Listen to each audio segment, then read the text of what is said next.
Welcome back to another episode of the Last American Pubcast. I am glad you guys are joining us tonight and decided to spend a couple hours with us as we get our favorite beverages ready to go so we can have some fantastic conversations tonight. And we got a lot to talk about. We got to talk about Trump ending another political dynasty, ending the Cheneys, and that's going to be very interesting to talk about tonight. We also got to talk about the new IRS agents and the potential agents they are training right now. Also, there are so many other things about them wanting you to eat the bugs and live in the pods. We're going to talk about that. And of course, if you feed Democrat men testosterone, will they vote Republican? We're going to dive into all of that tonight. And of course, joining me this evening is PJ from Wartime Propaganda. PJ, welcome back. And of course, we have Abby Libby back by popular demand. She is here. And of course, we got Tom from America Floats is out getting married. So we got to make sure we raise one for Tom tonight since he's out there getting married. Congratulations, Tom. We are very happy for you and your bride. Absolutely. Yeah. Excited for Tom. I will say this, though. You guys probably noticed I'm streaming from my trailer. On location filming, and I was just like, you know what, I'm going to my trailer. It's too much for me. No, honestly, I was on a fishing trip today, guys, so I decided I was going to prepare myself and bring a laptop in case anything happened, because I know how things happen, and they happened, and I didn't make it home. So on location filming, and I'm not trying to diss on Tom while he's not here, but he could be bringing us into his wedding. We could join him doing the chicken dance. We could see the toast, and he could be doing this at the same time, So I'm not trying to talk bad about him while he's not here, but the level of commitment, I don't know. Yeah. Frankly, I'm offended. I mean, my mom's visiting, and I haven't seen her in a year, but I made time for the podcast. That's how dedicated we are to this Pubcast, guys. So absolutely, or to having a chance to drink and hang out with friends. Either way. That's right. Alien Testosterone with a round of drinks for everybody. Thank you, Alien Testosterone. Thank you. So, very excited for Tom. I kept looking in the mail actually all week for that invitation, and I was ready to book a flight to fly out to Michigan, somewhere up there in the northern part, wherever you guys live up there. And I never got that invitation. Maybe it just got lost in the mail, like a bunch of other ballots get lost in the mail. You know how that stuff happens. Yeah. The mail's unreliable. Yeah. It's only reliable during election season. That's all I've learned about the mail. Is it's super reliable if it's a ballot, and then if it's anything else, they just throw it out. They open up those birthday cards and take the $5 bills out there for little Timmy, and they just I can't find it. Doesn't the UPS consider it like a positive when they deliver 70% of their mail or something like that? I read that somewhere. I'm probably making it up. It sounds legit though. It's one of the only services where they will not guarantee, they refuse to guarantee that you get the product you paid for. That's government work for you though. Yep. Yeah. And waffle salter with a round of drinks. Hey! American Floats, even with a new ball and chain. Thank you so much. Congrats for real to Tom on the new ball and chain. I'm happy for him. Yeah. And I just wanted to mention to all the viewers out there, if you come for the Pubcast, you need to stay for the after show. The after show features the oil cats. You guys heard about them last week. You want to see more of the oil and cats. I know I do. If you're following us over on Twitter, you would actually get that. There was a lot of memes. There were some memes that were put out about the oily cats. Absolutely. I thought they were pretty hilarious. I think I'm going to put a little stripper pole right there for the cat. He's so good. I don't know if this is becoming a pub or becoming some type of nightclub now. Yeah. It's called a gentleman's club. That's the classy way of saying it. Yeah. Got to church it up a bit. Oh, goodness. Yeah. Ultra Dark CEO says oily cat. All right. So, this week we had the primaries out there. We had two major primaries. We had one in Alaska and we had one in Wyoming. And the one, of course, Wyoming, the most focus was on that one because of Liz Cheney and her role on the January 6th committee and her hunt for President Trump to ensure that she can ensure that he doesn't run for re-election again. Actually lost her seat. Pretty huge, too. Pretty huge. It was very satisfying. I just don't understand how she thought she could win that. Well, I mean, she did have her dad come out there and say how much he hated Republicans. Vote for my Republican daughter. I don't know why that wasn't a winning strategy. Well, that, and she was actually also mailing out instructions to Democrats of how to change their voter registration from Democrat to Republican, so when they come out and vote for her. Oh yeah. Oh my goodness! I was really excited. I was really kind of nervous at the same time watching the results come in of that election in Wyoming, because I was like, "Are we going to see some foolery?" But she was absolutely crushed. I think she lost by like 40 points. Yeah, I mean, I think there's a point where there's not enough foolery possible to make someone like Liz Cheney win. She was down by certain polls by 30, other ones, and those were the favorable ones, and other ones by 50. So seeing her lose at 40 sounds, exactly what I was expecting. Which makes me wonder, like, does she actually think, what does she think she's accomplishing? Or does she seriously believe herself and believe that she's doing the right thing so much that she's willing to lose for it? Well, she compared herself to Lincoln and U.S. Grant. I mean, yeah, she had to keep finding Civil War figures to compare herself to till one stuck.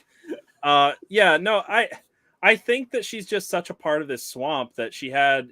She was all in on the January 6th stuff, and she just had to stick to her guns. And I think she knew she was going to lose, and she was just posturing for a position, in a Democrat administration, for the View, for some type of spot there, because what Biden called her like right as soon as she lost.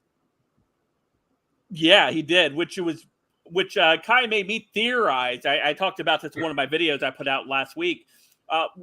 Is that the plan for Biden is to maybe recruit Cheney to be his vice president and dump Kamala in the 2024 election. So that way they can see, look, I'm the great uniter. Look at that. I'm bringing Liz Cheney, a Republican, onto the ticket with me. And I just kind of theorized that, and I figured I was going to bring that up this week on the Pubcast. So what do you guys think? Do you think that would be something Cheney would do, would run as vice president for Biden? Yeah. I not only think she'll do it, I think that they've wanted to test that theory out. And I've seen on leftist pages this week, I've seen these memes. I don't know if you guys are familiar with the Thor meme, where it's like, you can't defeat me, and it's Hillary Clinton and Trump. And it's just, I know, but she can, and it points to Liz Cheney. So even the Democrats on all these Twitter all their terrible meme pages, where again they really can't meme, are out there being like totally accepting of Liz Cheney. So she knows that she's cemented her spot in the uniparty establishment. I did put a poll out on my main channel. I saw Denise in the chat just reminded me about that. I put a poll on my community page over on my channel asking the question, where would Liz Cheney end up at? I said, where does Liz Cheney end up now? MSNBC, CNN, Fox News, The View, running for president? Overwhelmingly, 52% of the people polled, and it was 15,000 votes. The View was the number one choice that the people out there thought where she would end up at. I'm very surprised Fox News is only at 2%, because I think she would be perfect fit over a Fox of how they've been recruiting Never Trumpers over there. I think the Democrats are going to have to try a bolder strategy here, Cotton. So, like, the obvious answer, I think, is The View. The obvious answer would be she's going to replace who is Anna Navarro, whatever other fake Republican they have now. And but in all honesty, it does seem like they're trying to groom her and kind of pull. You can't say that word. It's a different word now. It's a different word now. You know what I mean? I think they're testing the waters to see if Susan Wojcicki, diversity hires, please don't pull us down. He didn't mean it in that context. Yeah, I was talking about her mane of hair. Yeah. What do you think, Abby? Oh man, I want to know what it is that's so attractive about someone from the other side who isn't really quite on your side, but they're just right in the middle, and they kind of come over the line, and you're so excited about them. So conservatives so excited about Elon Musk or Joe Rogan, who are not conservative, and the left similarly excited about Liz Cheney, who isn't really a Democrat either. Like, she's annoying and never Trump, and she's not great, but she's not a Democrat, is she? No, I think it comes down to people want to feel like they're united. I think people want to believe that America is not as vastly divided as it is. And I've had a few conversations this week with some libertarians and some other people like that. And I feel like the one thing that I'm not sure people get, that I strongly believe, is that we are in this trench warfare. It's like World War I. If you're in the middle, you're in no man's land. Like there's no position that you can hold that is not an extreme position at this point. There's no middle ground on things like slaughtering 65 million children. There's no middle ground on things like transing the kids and pumping them full of hormones. So I think people don't want to see the reality that we're in. They want to believe that if someone can come over from the other side, that we're really more united than we really are.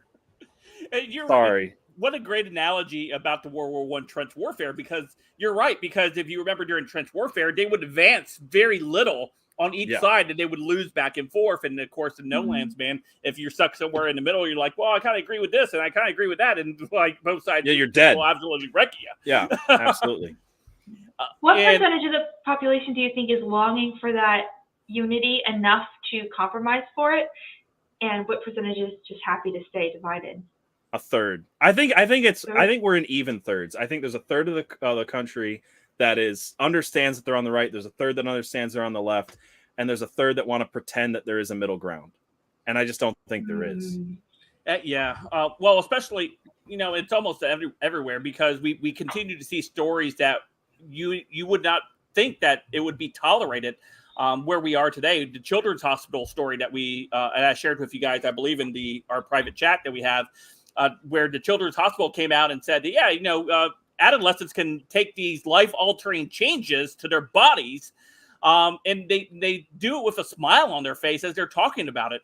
And that type of discussions would have landed those people in jail. They would have lost their licenses and things like that. And there's no consequence for the extreme any longer, where it's elevated, especially only for one side of the politics that is elevated and is protected. They continue to say how marginalized the LGBTWXYZ community actually is, but they're truly not marginalized. They truly have the big hammer. They have the big microphone. They can go after people who talk negatively about them, or even not even talking negatively, just talking truthfully with these individuals. Yeah. There's one story that I didn't get a chance to cover this week on my podcast, and that was Libs of TikTok. And I wanted to, because I feel like exactly what you're talking about, the Boston Children's Health or Boston Global Hospital, where the heck. Then they acted like the victims. Well, yeah, but the important thing, the story that I feel like a lot of people weren't getting, is that they said they took Libs of TikTok off of Facebook and Instagram and wherever, right? Because they had lied and said that the Boston's hospital was doing trans surgeries on minors, and they said, we're only doing hysterectomies on 18 plus. And if you read any of the leftist articles on it, you have to go down towards the bottom where they bury it. They say, yeah, we do every other trans surgery on children that are under 18. It's just the one that we don't. So now we're going to make this Snopes-like claim where we're going to say you said what you didn't say and then debunk that. But yeah, they're transing kids, and then they're going to take down people like Libs of TikTok for pointing it out, because they can continue there's no middle ground on this. They pulled their videos from their websites now. Yeah. I think it's insane that they say it's such a good thing what they're doing, but they won't even stand behind what they're doing. Like they don't want people to know what they're doing. Yeah, that's the thing. They're trying to change their website around. They're trying to move it around and be like, look, we're not actually transing the kids. Like, we stand for it all over here and there and whatever, and it's great and wonderful, and we're going to push it in every way we can. But when it comes to the actual medical establishment, they want to pretend like it's not happening and then just do it behind closed doors. That's what gets me about Libs of TikTok, is of everybody that's been censored and shadow banned and banned outright, Libs of TikTok is the one that makes the least sense, because all they've ever done is go, here's what the leftists are openly saying and proudly saying on the internet. But instead of it being blocked behind an algorithm that's only going out to the far leftists, we're going to take it and push what they're saying openly and proudly to people on the right. So they're not doing anything but showing you what other people are allowed to say on social media. But as soon as they share it, because they're not leftists, that's somehow an issue. They're saying it proudly baffling. and publicly. They're saying it for likes. They're saying it for views, and yet they get more views and they're mad. The wrong people are noticing. And you talked about Libs of TikTok getting knocked off of Facebook, but Abby brought this up over on Twitter with Steven Crowder getting suspended from YouTube for having the Carrie Lake on his show. And I've seen Carrie Lake appear on Tim Pool. I've seen Carrie Lake appear on other podcasts and stuff like that, and those shows have not been taken down or suspended. Well, she said the same exact things on Fox News as she said on Steven Crowder's show. So Fox News isn't taken down because you got someone like Brett Baer out there that's going to run coverage for whatever opposite side of the story that she's saying. And I think they were trying to say it was over election stuff. So it's really odd to me. It's really odd to me that they're going to take down a politician that just won her primary that wants to talk about the changes she wants to make in office because she's talking about exactly what she wants to change when she gets elected. Yeah, she didn't even talk about the country at large. She talked about the specific issues in Maricopa County in the state that she's running to be governor for. And she's not allowed to. Not on his platform. Yeah. But sorry, go ahead, Frank. No, go ahead.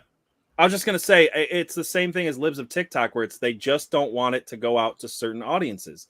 They want people to be able to say certain things some places, but as soon as you give them certain people a reach, whether you're giving them a reach as in, hey, look at this awful thing this teacher said, or look at this thing that this Republican said that we agree with, it all comes down to who the audience is and then what kind of filter that the host wants to put their message through is what it seems like.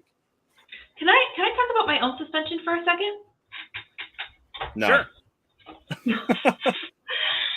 So I saw tons of accounts go down before mine went down, and I always knew it was a possibility, and I knew that I was risking it on a weekly basis. I knew I was saying stuff that was right up on the line, if not over it, and it was just a matter of, am I going to get reported? Am I going to, whatever. I had 14.6 thousand followers over on Twitter, and I didn't even realize how much I was relying on the friend group and the community until all of a sudden it was gone. And we think about when people get taken down as like, oh no, another good soldier down. But a lot of people, they're not on Twitter to be soldiers. They're not on Twitter to have to be in some war. They're on Twitter to know what's going on and to make friends.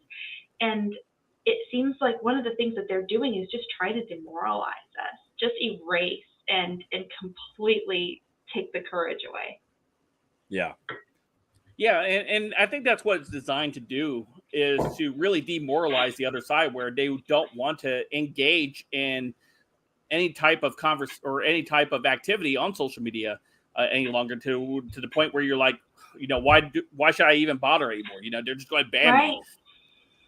I have a theory about the way that they do this as well, that I'd like to put out real quick. So, because I had a different kind of experience with TikTok at one point, and I was thinking about this week, and for me, I had gained somewhere around 20,000 followers in a month, and I was getting hundreds of thousands of views on all my videos, and then they tried to ban me, and I fought it, and they let me stay on the platform. Ever since then, nothing I do ever gets any reach, and I was thinking about this, and I've been wondering, I think they do two things, and I think the one is not talked about enough, because I've experienced this with myself. I think that they do outright bans and then they do shadow bans. And I think that they're testing to see which one works the best, because I've realized that as a content creator, when you're making really good content and it's doing well because it's not being blocked, you see what works and you grow and you become better. And I think you get this Pavlovian response over time to putting out content you think is good, and then it gets no response. You're like, oh man, I must suck.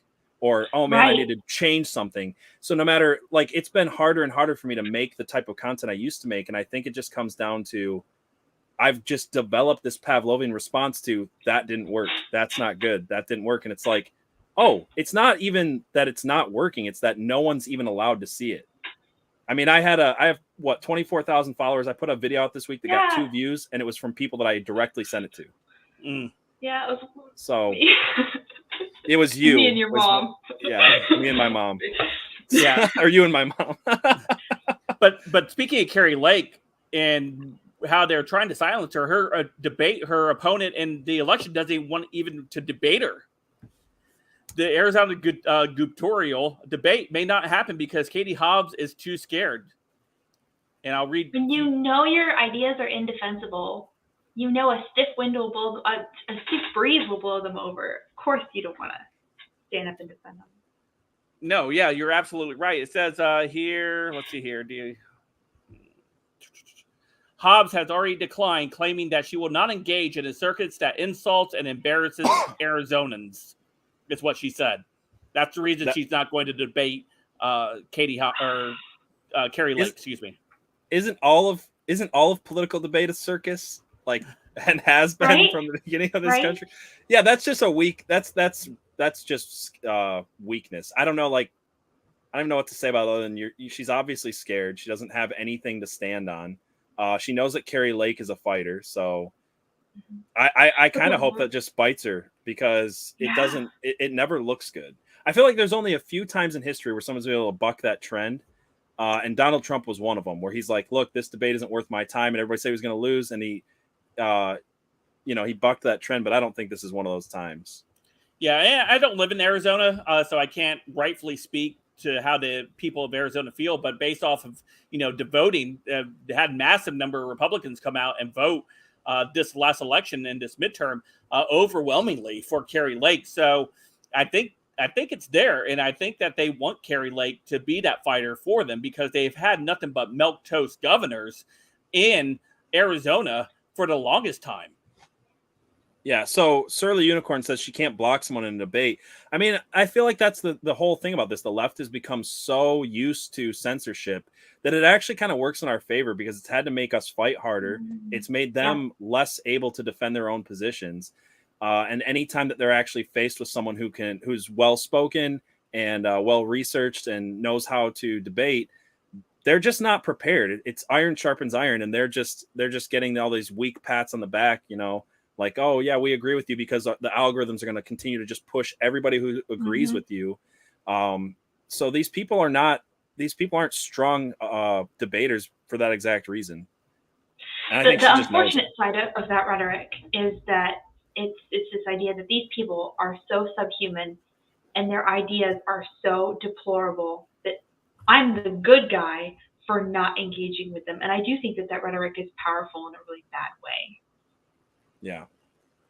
Yeah, it cuts both ways for sure. But what do you think about it, Frank? No, I'm absolutely on board with what you guys were talking about with that. As far as their debate skills, you see, they don't ever debate in good faith anyhow. And when you absolutely see something, they always try to play the word games. They try to get you to define the exact definition of something. Then when you try to do that, they're like, well, it doesn't mean that. And they try to continue the circular reasoning that they use a lot of times in their debates to try to justify whatever point they're making. If you ever watch somebody debate in the leftist circles, and if all you got to do is log on to Twitch to see a lot of this stuff, to watch some of these debates. I have a great friend, his name's Rob Knorr, and God bless his soul, he goes into the Lion's Den and debates these people on the left every single week, and it's just infuriating the way that they sit there to reason what they're talking about. But you'll notice whenever they make a point, right after they try to make that point, they say right afterwards, like wanting you to go ahead and agree with them. They're already putting it out there, subconsciously put out there. You're like, hey, yeah, Trump's the best president ever, right? Trying to get your opponent or whoever you're talking about to agree with you. It's like a tactic that they use a lot of times in that type of forums. Or if you disagree with them, it's like you're disagreeing with a fact. So yeah, it works that way as well. It's funny because I was thinking about this too, like as far as these people becoming just weak at rhetoric and weak at debating things other than these kind of pressure tactics and this this is the obvious accepted opinion, kind of like Sam Harris does.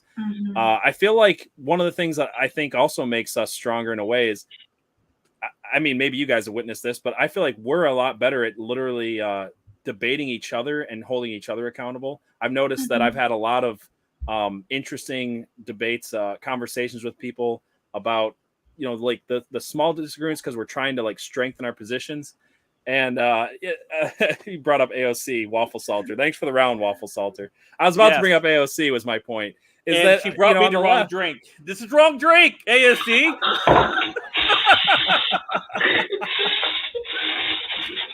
Pretend AOC service. AOC, thank you for the round. And AOC, no, you do not get 120% gratuity on this. Yeah. Thank you so much. I can't take you seriously as a bartender until you learn what a garbage disposal is. That's so hard to believe that a bartender wouldn't know what a garbage disposal is. Yeah. Well, Well, it just tells me she didn't spend enough time in the kitchen, Abby, growing up. AOC's not a real woman, is what Frank's getting at. Yeah. What is I want to know. I don't prefer birthing person. I prefer kitchen person. Is the sandwich maker? Oh. Yeah, sandwich person. That's fine. Birthing kitchen person, if we want to be all encompassing. Kitchen person. Yeah. Pregnant barefoot in the kitchen person. Yep, that's it. That's the one. We just answered Matt Walsh's documentary. We finally found the answer he's been looking for. I can't believe it took everybody this long, but it is the definition of what is a woman is pregnant kitchen person. Barefoot and pregnant barefoot kitchen person. Yeah. Oh, goodness. Real quick, before you wanted to bring that up, I saw this and I really wanted to talk about it tonight with you guys out there because I thought this was pretty awesome. Latino-owned Colorado restaurant plans to hold a White Appreciation Day. A Colorado barbecue joint is cooking up a slew of controversy with a plan to hold White Appreciation Day next month. I'm pretty sure that's illegal. You're not allowed to appreciate white people. It's funny to me because, on one hand, I hate it, and on the other hand, I kind of like the trollery. I don't want to play the identity politics game. I just don't. Yeah. It drives me nuts. But on the other hand, it's it feels like with Greg Abbott shipping Mexicans up to DC. It's I don't like illegal immigration, but if it makes a point, maybe. I don't know. I'm torn on this. It's funny. It's at least the trollery's at least funny. Yeah, I don't want it to turn into a competition of, we're more victims than you are, because that's not winning. Being the biggest victim isn't winning. Right. I just find it pretty hilarious that it's a Latino that's actually holding this White Appreciation Day. Right. You're not allowed to tell them they can't because you can't tell. Yeah, I feel like specifically because it comes from a Latino, that makes it really good trollery. But the mainstream will quickly point out that he's really white, though. Well, you know what they'll do? They'll turn it. Why can't I think of his name? George something. George Zimmerman. They'll George Zimmerman him, and they'll Photoshop him to look white. Yeah, they'll call him white Hispanic, white adjacent. Yeah, whatever they want. I never heard that term before until the news media decided to use it. White Hispanic. I was I'm pretty sure that dude's not a white Hispanic. How do you know what that is? My wife, I guess she's half white, half Mexican. I guess she'd be a white Hispanic, but I've never heard anybody call her that before. So all my kids are white Hispanics. There you go. Yep. You're white if you're conservative. That's the internalized. Oh, that's what it is. Yeah. Yeah, white is not just a skin color; it's a lifestyle. It's a voting block, I guess. I don't know. That mindset that there's something in your soul that defines you, that's reflected in your skin, is exactly what was wrong during the slavery era. That it's not just the color of your skin. Because the truth is, right. The truth is that both the left and the right are religious, and I've noticed this in a positive way on the right. I really have. I maybe I'm wrong, but I feel like I've noticed people on the right becoming more and more faith-based, and I've seen a lot more theological conversations happening on the right because I think we realize that we've abandoned God as a country, and that is the actual answer. So I've noticed that on the right, but then on the left, they're going the complete opposite, where everything's become more and more religious, but it's some weird pagan religion where it's they talk about the soul. A lot of them are atheists too, and they'll talk about the soul, they'll talk about two spirit, they'll talk about being born into the wrong body, and all this weird religious stuff. Remember that the press conference that Nancy Pelosi talked about how Mother Earth has feelings or something? Yeah. That was just last week. because they're druidic pagans. It's just a druidic pagan cult. So they talk in all of the exact same ways as druids of old, and they call it Mother Earth, which is a blasphemous term. It really drives me nuts when I've heard Christians use the term Mother Earth. I'm please stop. Please stop.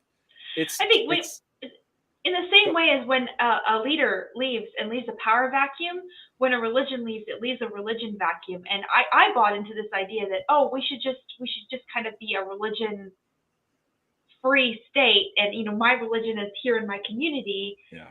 But the state shouldn't be. No, if it's not one religion, it's going to be another, because it just creates religion vacuum. Well, I mean, our founding fathers, this is one thing that people don't realize. Our founding fathers made it so there was no one government, federal government religion, specifically so states could have their own. That's something I think a lot of people don't realize. So this idea that there's like this vast separation of church and state, that you shouldn't even be able to profess you're a Christian and be in politics or say, hey, this is where my ideas come from, which is just dishonest and stupid. So it's not a founding ideal. You could go from like a Florida state, for example, that predominantly Christian, into say New York, who worships Mother Earth. You go into a whole new and you could go religion. To Utah and they could have the Mormon state religion if they wanted to, I guess. But yeah, it's not. Feels like they already have that. They basically, let's be honest, they have a state religion. Yeah. So. And that's okay. That's fine. Yeah. Don't go to Utah. That's the idea of federalism. Yeah.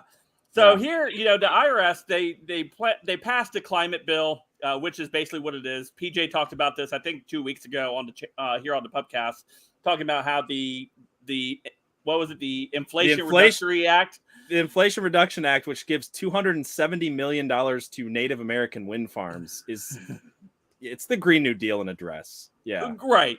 And somehow Bill Gates helped the Democrat leaders twist Manchin's arm to where he would vote for it. I'm sure they had like one of his kids tied up in Hunter Biden's basement or something. Allegedly. Allegedly. Bill Gates personally met with Manchin. Yes. That's I know. Crazy. That guy is a Bond villain. I'm just throwing that out there. And He's we haven't seen Biden Bond villain. We haven't seen Biden in a while, so maybe he was in the basement along with, the family member that belonged to Manchin too, allegedly. Who knows? Lots of questions we need to explore here. But out of that, to ensure that they can fund this bill, they went ahead and hired 87,000. Allocated enough funds to hire 87,000 new IRS agents, and here is the first batch of them. Gosh. There's things I want to say that I won't say. But $80 billion for this, you guys. Yeah. Here we go. These are the guys that are going to be coming knocking at your door, looking for your taxes. Or your Venmo that you sent that was $600.01, and you forgot to claim it. Here's the next one. Here you go. I mean, honestly, try. Just try. Just come and try. I'm not saying because it would be too offensive. I'm not saying it looks like a Down syndrome daycare with guns, but some people might. Some might, yeah. Some might say that. That would not be me, wrong. Obviously. It would be wrong to say it, but some might. That girl in the back. Hey, the girl in the back is like. Yeah, I see her. This is the diversity coalition with guns. Go ahead, Frank. My stairs would make sure that first guy couldn't access my door, so I'm safe for at least a wheelchair division of the IRS agents, the field agents there. It's the cavalry division. It's the But it reminds me a great case for guns. Like even that guy can get you to give him his money if you give him a gun. And you have a ramp installed. It reminds me of like the South Park Jimmy and Timmy. Yeah. That's the new IRS agents, and we're going to have a guest here in a couple weeks who is a libertarian. His name's Cajun, the Cajun Libertarian. You can find him over on Twitter. He's going to be joining us on the first week of September, the first Saturday of September. And Abby is all excited to talk to him about the IRS stuff. So we'll dive into that a little bit more in a couple weeks. Yeah, and I think we'll have even more to talk about by then for sure. But yeah, this is. Has this been the longest week ever? I feel like it's been the longest week ever. It has. There was no news. There was no news for weeks. I was like, what is happening? And then everything just hit all at once. And It's true. It's true. There was like a couple of weeks there where I was like racking my brain trying to figure out what to talk about on my podcast. And I was like digging deep all over the internet. And now it's just another week where it's just, here's a flood of information and crazy stuff going on. One of the things that I wanted to say earlier, I found it was, well, I was talking about the left not like holding their own. And I've talked about this thing before with Ocasio-Cortez. There's a new study that shows that Ocasio-Cortez has been rated as one of the least effective members of Congress, and her legislation has received no action in any committees, no floor votes, and nothing has ever become law. And I just wanted to point out again that I was right about why if there's going to be a Democrat in that area, it's good to have AOC because she's so ineffective. I don't believe that is true because they got the Green New Deal. That was one of her keystone legislation that she was pushing. You know what? I take it back. I'm not, but here's the thing. She didn't come up with the Inflation Reduction Act. She came up with an 8-page bill that just said, give us all your money and give us control of everything. And it failed. It took an actual intelligent person to say, hey, you know what we can do? We can say, here's the Save Fluffy Kittens Act and get anybody to vote on it. And it's going to essentially drown puppies, but people will vote for it because it's the Save Fluffy Kittens Act. Yeah. Like, she's not smart enough to have come up with that. She was like, straight up with like, this is the Green New Deal. This is what it is. This is give us all of your money. At least she was honest and transparent about it, right? That's what I like about her. She's honest and transparent about their bad ideas. And then there's just enough dumb people out there that are like, yeah, no, it says inflation reduction. Who couldn't support this? Yeah, you idiot. I do think she's dangerous. I think Idiot. she's dangerous, and I don't think she's as dumb as people think she is. I think what she's doing is she's operating from the same corner. She's pulling her whole party in a direction. So even though her things aren't specifically getting anywhere, she's pulling everything in her direction. And she's going to keep whining that she doesn't get her way, but really she is. Yeah, and you're probably right. I like having people like her and Bernie become popular, I think has actually been a detriment to this country. It's like a weird balance because, like, again, I feel like if you look through history, you can see that this is always where they were going. They've always been Marxists for a long time. Mm-hmm. So I think maybe on the popularity front, she's popularized, just like Bernie Sanders is popularized being able to call yourself a socialist. And I think that has been a net negative. So, but yeah, it's a weird one. Like, oh, we lost Abby. She's just like, you know what? You disagree with me, PJ? Screw you. Well, total woman move there. PJ, do you want to tell them where they can find all of us while we wait for Abby to come back? If she comes back, maybe she had to oil her cats. Yeah, she might have had to. So, yeah, thank you guys so much for watching this show. She's coming back. I didn't piss her off too bad. The biggest thing that you can do for us is to go follow us on Twitter so we can continue to get guests instead of people like Abby who just run away whenever I disagree with her. And that's how is it on Twitter? _USA Pub. Pubcast. Yeah, I just shared it in the chat. Okay, so it's in the chat. It's going to be in the links below. We all do shows outside of here. Let's Be Frank obviously does stuff. I do stuff with Wartime Propaganda. Tom's not here with that, but all the show links are below. And the best thing you do is just invite a friend because we're still live for another hour and 20 minutes. And we're going to do a last call in the last 10 minutes. So make sure to get in your super chats and we will answer all of those at the end. Buy us around and we'll open it up to the chat in the end. So. Yeah, there was a chat that I just saw in there that I thought was pretty hilarious, and now I'm looking for it. I can't find it. Yeah. That right as I was looking for it. You know who had an interesting conversation today was Abby. She was actually talking to the BaseBot. Remember BaseBot? We talked about BaseBot last week, and the BaseBot. Abby had a very good conversation with that BaseBot, and we're going to try to have BaseBot on with us next week. PJ is going to work that out. But look for that video. I think we're going to go ahead and try to put that on the Last American Pubcast, and we'll put it over on Twitter or whatever, so you guys can see that conversation Abby had with BaseBot. And I'm more and more convinced that I would vote for BaseBot for president. You know what's funny is Abby had a good conversation with BaseBot. I got on to talk to BaseBot, and I got a couple of like, yeah, Hillary sucks, but I mostly got a 40-year-old that wanted to talk about his car. Did anybody else have this experience trying BaseBot? It's like every question I asked, he's like, yeah, but I want to work on cars. Let's talk about cars. I'm going to work on cars this weekend. And it finally told me that it was a married 40-year-old male that lived in New York. It was really strange. I don't know. I had a very different experience. Imagine not knowing how to talk to robots, PJ. Yeah. Come on. I'm all for our new overlords, the AI robots. So If they're going to be conservative, spoilers, this bot is conservative.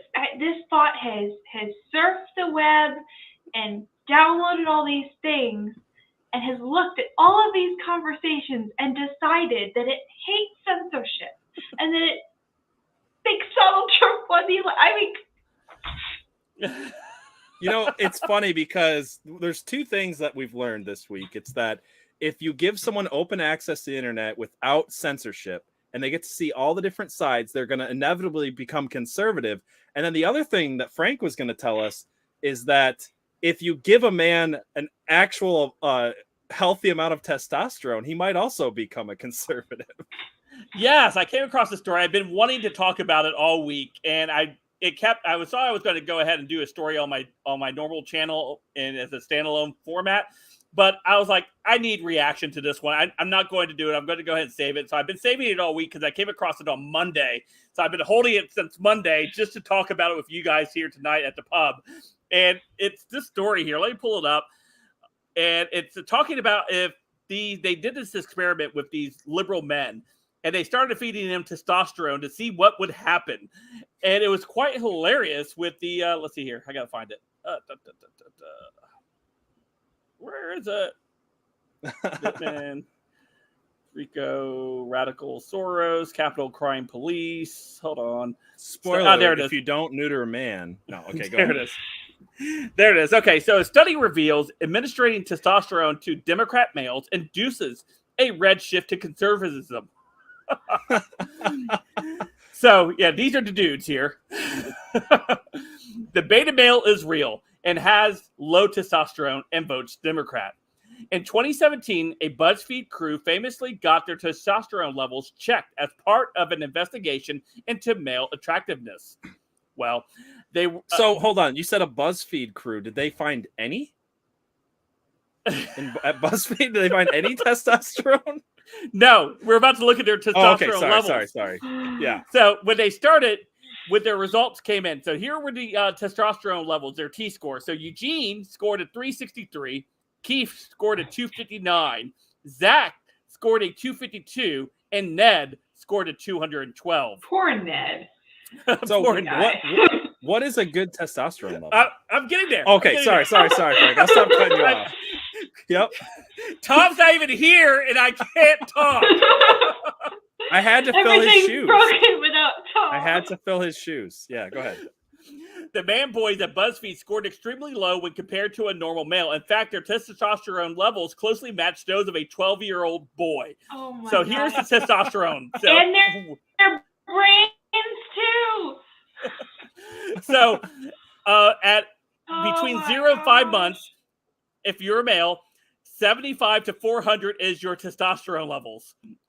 6 to 9 years old is 10 to 11 is 7 to 130. 12 to 13 is 7 to 800. 7 to 800. 14, 7 to 1,000 or 1,200. 15 to 16, between 100 and 1,200.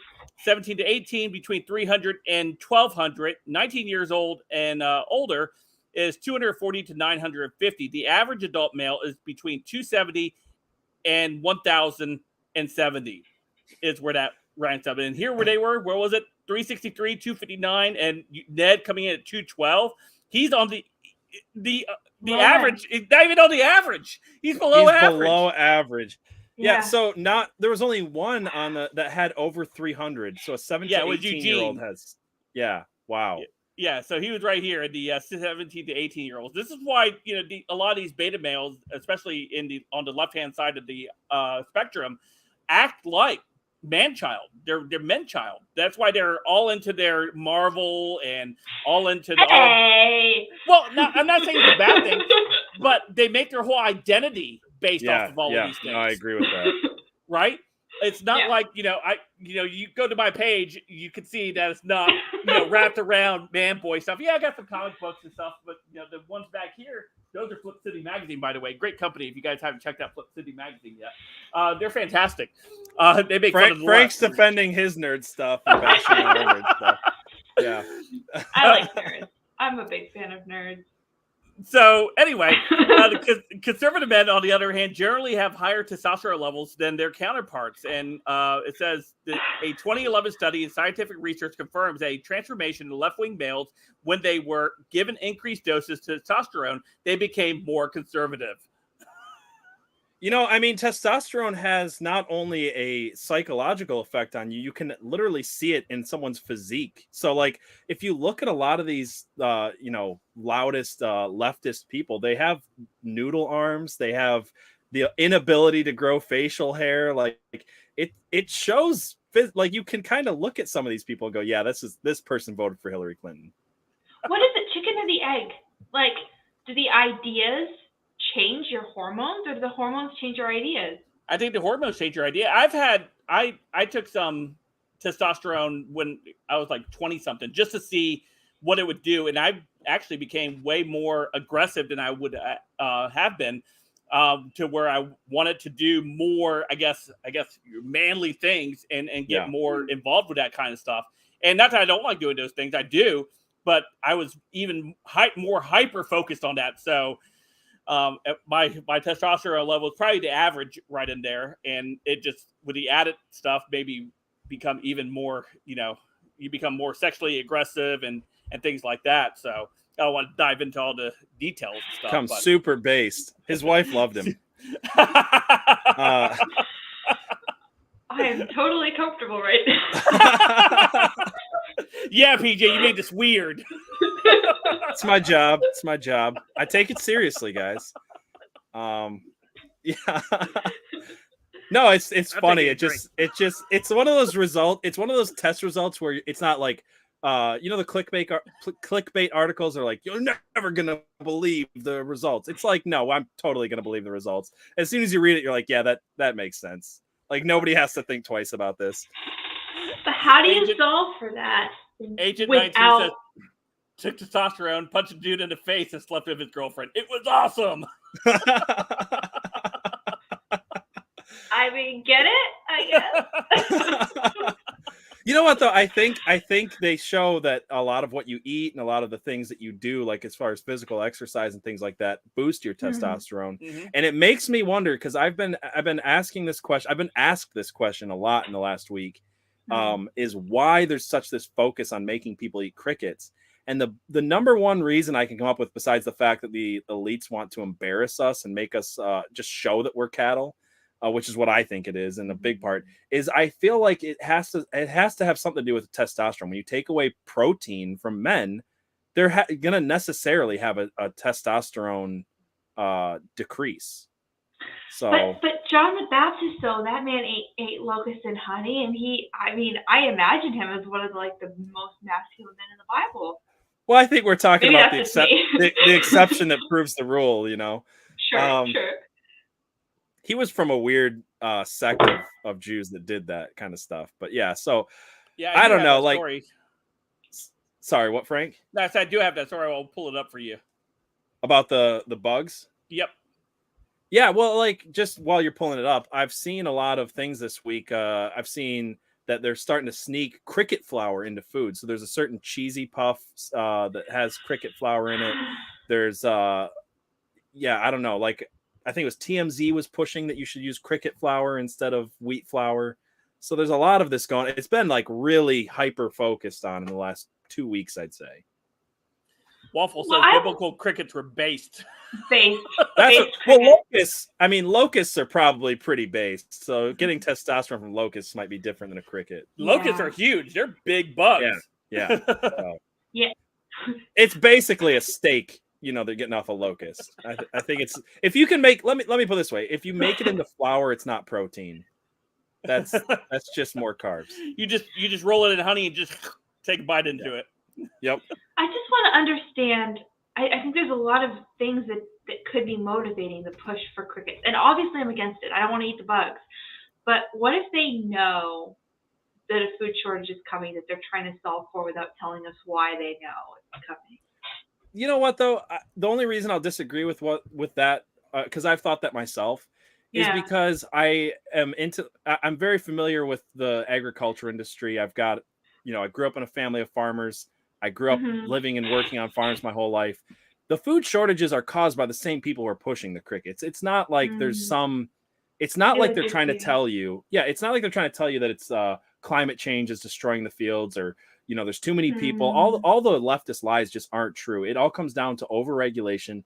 I have family that lives in Traverse City, and you'll drive around Traverse City every year and you'll see them pour cherries all over the fields because the government wants to keep the price of cherries at a certain point. They don't want there to be, I know farmers who are forced by the government essentially to go and pour milk on the ground to kill their cattle. So eggs, like I grew up mostly in the egg industry, like it's being caused by the government. It's not that they're trying to prepare us for an inevitable food shortage. They're causing it. Sure.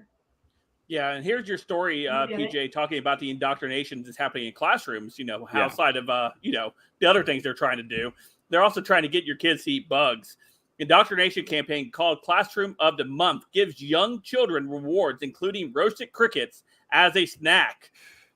Yeah, I don't know if my teacher would have given me a roasted cricket as a reward. I think I would have thrown it back in her face. Yeah, that sounds like a punishment. But the worst part about this is that there's a video that goes on where the teachers are literally giving a lecture to the children about why eating bugs is so good for you, why it's so healthy, why this is the future. So it is complete indoctrination. Yeah. Oh, okay. We'll take a listen to it right now. Let's go ahead and listen. You've never eaten a cricket before? No? You tried? Real quick, I'd just like to point out, I feel so bad for those kids that have to wear those masks in that classroom, by the way. I didn't know there was anybody still wearing them. This has to be like in New York City or California or somewhere, one of those like Washington, Oregon, one of those states out there that are really they're still doing this. I think actually this is in Canada. Okay, well, even worse. Yeah, now I'm guaranteed Canadians are still masked up. Yeah. Where do you find the cricket to eat? So there's this company right here in Manitoba. They're called Prairie Cricket Farms, and what they do is they farm crickets and they put them in nice little bags, and then you can eat the crickets. Guarantee that guy. That dude's testosterone is probably lower. I was gonna say, look at the chicken legs. That guy has very low T. I'm just saying. At what time maybe you'll be able to eat it? They don't even wash it. It tastes good. What flavor do you got? I have no idea. It's kind of like a peanut. I think I'm so convinced it tastes good. Yeah. That kid was so excited to get his mask off, he was pretending he liked the bugs. Yeah, did you notice? He was saying it tastes good before he opened the bag just because he wanted to take his mask off. So the rule in Canada is you can take your mask off as long as you're stuffing your face with bugs. Yeah, that's the only time that you're not going to kill people is when you're eating crickets. I feel so bad for these kids. And how was it? Was it good? Is he signing autographs? Noodle arms. Noodle legs, noodle arms, signing autographs to children because he gave them crickets? What the hell? What is his hair doing? It's just like parted over here. And we got about 9 more seconds. Let's see if it goes anywhere else with this.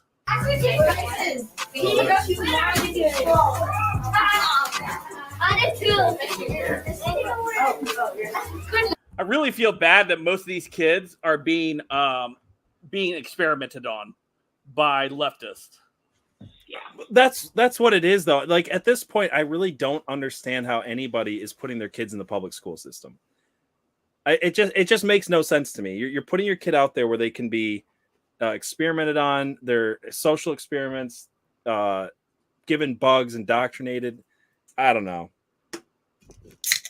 I just feel like you're trying to get me drunk. He wants to see the oil caps come back inside the room. Thank you so much, Waffle Salter. Thank you, Waffle Salter. Yeah, no, for sure. It's very disturbing to see our youth in these, I guess, these government-ran schools, and they're just being used to social experiment on with. Now they have the Army who they social experiment with. They've been doing that forever. And now, they're doing it in schools at a rapid more pace. And there was a video I saw recently. I shared it with you guys over on Twitter. Let me grab it real quick. Where this guy was asking teachers about teaching and the responses that he got. If you guys remember that video I shared with y'all. Yeah, let's play that. I kind of remember it. Yeah, so let me grab it real quick. Put it on the screen. I'm just trying to, so that way I don't have to show our whole thing for our DMs to everybody. I often wonder if there's there's one will driving this, or if there's several different competing things different people want that are kind of driving all the craziness. I think this comes back to the World Economic Forum. I mean, they have been pushing these agendas out to all these different countries. If you listen to Trudeau, he literally is parody. I mean, it's not just Trudeau. It's Biden. It's the Prime Minister of Japan. It's the Prime Minister, or whatever you call it, of Australia. Because if you pay attention, look back in 2020 when all these different politicians were running. Guess what? Every one of these world leaders' slogan was. It was "Build Back Better." It was not a Biden unique slogan. And then Justin Trudeau comes out and he repeats the Klaus Schwab line from his book. He says, COVID-19 has given us the perfect excuse to reset the world on a global scale into a new socialist. I'm kind of paraphrasing, but he says a global reset for socialism. That is something that Trudeau literally said. So it's pushed by the same source, I think. They're really not hiding the ball anymore. I mean, they'll silence people who talk about it, but enough people are excited about it that they're showing what they're doing. It's difficult to suspend disbelief and even understand how to even begin to do anything about it or meet it. Yeah, Go ahead. No, I was just gonna say I think that's the scariest part about this is that it used to be in the background, like ever since the what is it, Agenda 2030, but it used to be called something else, was pushed through the UN in 1992. It was kind of like this conspiracy theory that people would call it. And it was kind of like only some people knew about it if they really were looking for it and paying attention. And now it's like everybody knows about it and they're very open about it. So it's kind of scary that they're at that point where they're just very openly saying things like California is going to get rid of of gas vehicles by 2030. The Netherlands is going to get rid of cows by 2030. We're going to be eating bugs by 2030. They're all saying that exact same thing. So it's scary that we're within 8 years of their goal and they're very open about it. It makes me feel like they feel like they have so much control that they don't have to hide it anymore. They don't have to. Yeah. Right. No, so let's go ahead and take a listen to what the teachers say here. So I was a 7th grade civics teacher, government teacher, and she is an elementary school teacher. What year did we get our independence? 17 something. We're teachers. I actually don't teach what's in our curriculum. I'm teaching children social studies that's not in our curriculum, teaching them things about how to be an anti-racist. I taught them about protesting. I taught them about Black Lives Matter. So that's what they're teaching. Just, it's obvious. Like it really gets to me. Sorry. Thank you, Taters and Eggs. Thank you for the super chat. I gotta open one. Gotta open another Yingling over there. So it bothers me, obviously, and it's something I talk about a lot, that these teachers are out there openly saying we're teaching critical race theory, we're teaching this Black Lives Matter curriculum, we're not teaching the real curriculum.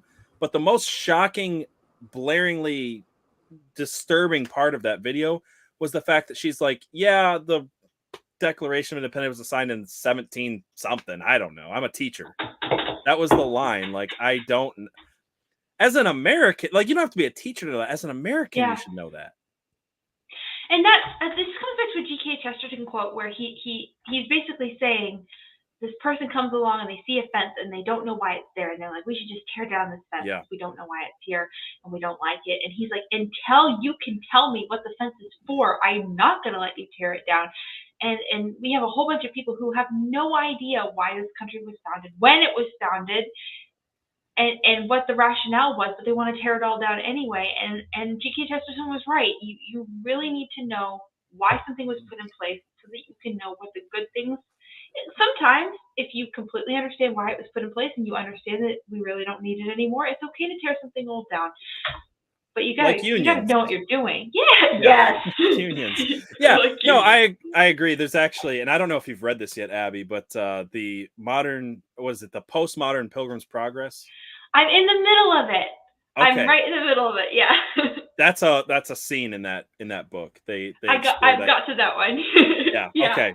Yeah. Very, very good book, by the way. Kyle Mann and Joel Berry did a great job with that. I don't know if you've read the original by was it John Bunyan or the C.S. Lewis version, but they're all very interesting. And I thought I've read all of them.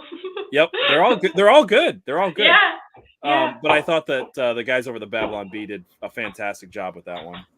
Fun fact: Laurel at Strangeland Elf did the chapter art for that book. So if you ever want to go get that book, she did the artwork. Well, hey, Yaney great did job that? on that, Laurel. You said Yaney? Sorry, what? What, I Frank? said at Strangeland Elf. No, at Laurel at Strangeland Elf Yaney? on Twitter. She did the artwork. I don't know what's happening. Let Frank mansplain to you what you really meant, okay? Please. You remember please, that please, social I media don't. thing where they would play that Laurel and Yaney thing where some people Yeah. heard Laurel, Oh! some people heard Oh, Yaney. Yeah, my no, God. I got the joke. I get yeah. it now. I woman Yeah. stand. Thank you so much for mansplaining. Now it's not funny anymore now. Listen, Abby, is the dress blue or is it white? That's what we really are trying to figure out. I always thought it was white. I don't remember. It's been so long. What was it, like how long ago was that? I think it was like 2014? Yeah, I think it was. It was a long time ago. Yeah. It's yeah. so interesting how two people could have such wildly different opinions and still be perceiving the world with the same senses. There's nothing wrong with their senses. It's just Yep, you broke Blue. Abby's brain, Frank. Way to go. Now she's not going to come back. Yeah. Done you did it can't keep me now. away. You know she's a woman with a brain a third the size of ours. It's just science. Oh goodness. Okay, Did I'll you be get- right back. Did you get your DiGiorno on over there, Frank? Yes. Okay, that's good. But for real. Yeah. Okay, I guess she is gone. Wow. Okay. What was your thoughts on that teacher video? Because you kind of left when we were discussing. Yeah, no, that. it doesn't surprise me what we're seeing. It goes right along with everything that we've been seeing happen right now in government schools, and this is why there's been a mass exit in a lot of government schools. We saw over 2 million people, 2 million parents pull their students out of public schools and either enroll them in new private schools or the increasing numbers of homeschooling. And this is what the left is absolutely terrified about. This is why they don't want to do vouchers. They don't want to do things that where the money follows the student, wherever the student goes. They don't want any of that because they know if they can't have them in their little cubicles there in their government schools, and they can't force this eat the bugs. And hey, Billy, you might want to wear this dress because I saw you playing with that doll yesterday. So therefore, you're now a woman. This is what they don't want. And with parents now being more educated or maybe more aware of what's happening in the social curriculums that are overtaking these schools, they're now realizing, hey, I don't agree with this type of stuff that's being pushed on my children. But we need to look at alternatives. And even where, like I mentioned, some parents have taken that step, saying, hey, we'll just teach them ourselves at home. They've grown communities within their own community where they're now meeting in these like pods and stuff. Not pods, but they're called like pods. Oh, you brought the cat. There we go. I love it. Backed by popular demand. What's the name of that kitty? This is Bean. Yeah, the one that's the one that's very offensive to Frank's people. Very offensive. Yeah. She picked that one on purpose, Frank. She did. Yeah. Oily P. Oily P. The new nickname. Waffle Salter says oil away. All right. Oil away. I love it.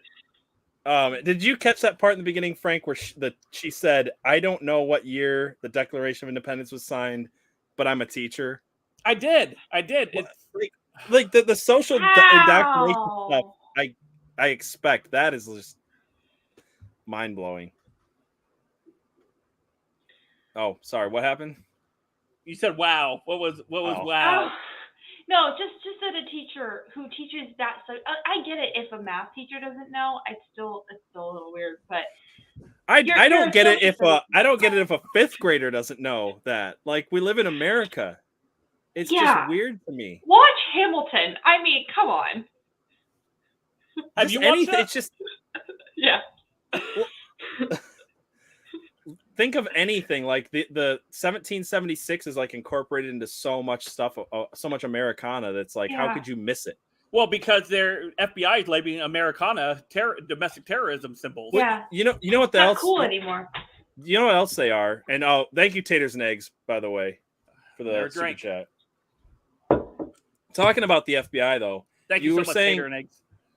You were saying homeschooling, and what's crazy to me is like you were saying they have to get them in the school to be able to indoctrinate them, but they also don't want them. They want them in school to make them eat the bugs because the FBI has been going after home chicken farmers. They've been trying to shut down at-home chicken farms. I haven't heard about that. Yeah, is that happening in your state? Abby, can you find that story? Can you Google that FBI with the chicken? I just don't have the ability to. Yeah, it's I saw it a few weeks ago and I haven't had a chance to talk about it yet. All I can think about is that meme or that GIF with the cat going like this on the computer.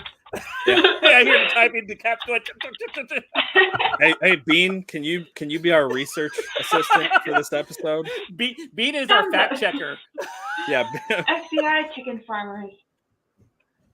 Yeah, Bean's I'm probably not going to be able to do this on Google. This is probably going to need to be on DuckDuckGo. Maybe. Anyway, we could come back to it, but my point was... I'm going to find it. Okay, while you're finding that, let me pull this article up because it goes in with the Americana symbols being labeled, domestic terrorism. And we have another generous round being bought by Tater and Eggs. Thank you so much. Thank you, Taters and Eggs. Yes, thank you so much. By the way, every time I read your name, I want Taters and Eggs.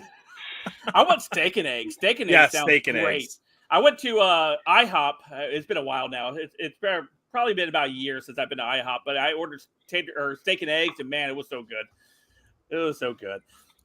So here, it's this was pretty disturbing. I was going to cover this tomorrow on one of the standalone videos, but I figured I'd bring it up now since we were talking about it. American Baker Association announced webinar on domestic terrorism.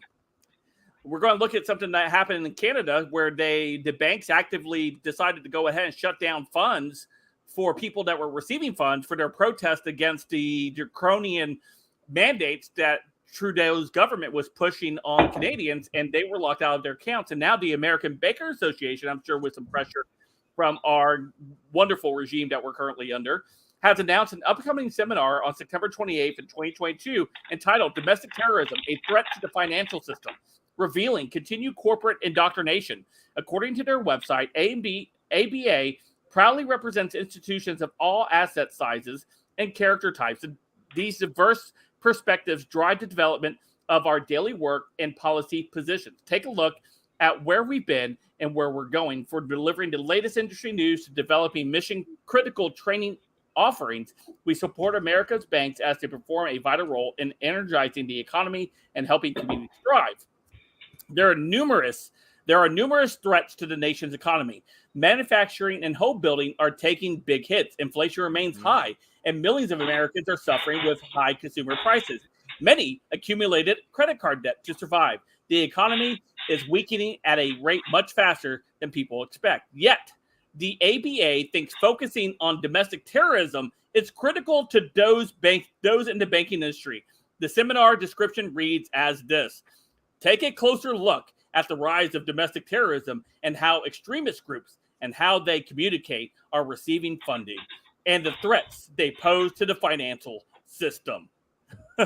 Yeah, so they're kind of going along Unreal. with what I was saying is they don't want these at-home businesses. They don't want people that are Right. raising chickens and doing things, being domestic and being self-sufficient, because Mhm. that's domestic terrorism now is being able to raise your own chickens and have a garden and things like that, because you're not going to eat the bugs. You're not going to put all of your money into their corrupt system. So that's terrorism now. Them and soccer moms, I guess. Just want to say, Waffle Salter Tater, waffles and eggs, thank you so much.